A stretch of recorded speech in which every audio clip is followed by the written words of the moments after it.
सो अब टॉपिक है हमारा economic environment in India. Since 1991 India has been going on economic reforms. We have now adopted the policy of liberalization, privatization and globalization. We have started modernization the country's industrial system.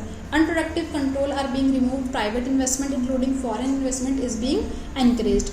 New जो हमारी economic reform policy है 1991 की, उसके अंदर हमने 3 चीज़ों को introduce करा है, जो कि क्या क्या है, liberalisation, privatisation and globalisation. Detail में हम पढ़ लेते हैं। लिबरलाइजेशन का मतलब क्या होता है? It means removing unnecessary trade restrictions and making the economy more competitive like as freedom of production, expansion of industry. Liberalisation का मतलब क्या हुआ कि जितने भी अननेसेसरी रिस्ट्रिक्शंस थे, यानी कि जो रोक टोक थी किसी भी तरह के बिजनेस को करने के लिए, उसको क्या कर दिया गया, रिमूव कर दिया गया, ताकि ज़्यादा से ज़्यादा लोग क्या कर सके, अपने बिजनेस को स्टार्ट कर सकें और हमारी जीडीपी और अच्छे से इंक्रीज हो सके।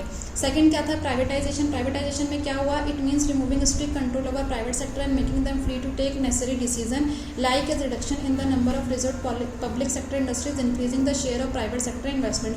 प्राइवेटाइजेशन में क्या कर दिया गया है कि जितने भी हमारा कंट्रोल था प्राइवेट सेक्टर के ऊपर, उसको हटा दिया गया कि प्राइवेट सेक्टर जो है क्या करे, अब वो अपने तरीके से काम कर सकते हैं।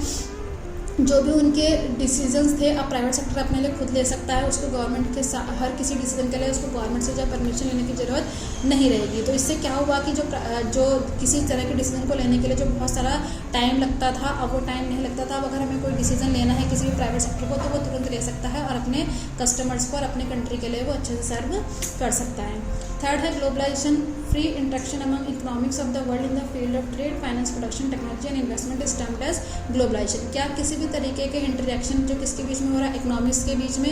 इकोनॉमिक्स क्या होती हैं? अलग अलग कंट्री की अलग अलग इकोनॉमिक्स, उनके बीच में क्या होना, डीलिंग होना। किस तरह की डीलिंग? ट्रेड की, यानी कि व्यापार होना, फाइनेंस, प्रोडक्शन, टेक्नोलॉजी, किसी भी तरीके के एक्सचेंज होने को क्या कहा गया है, ग्लोबलाइजेशन क्या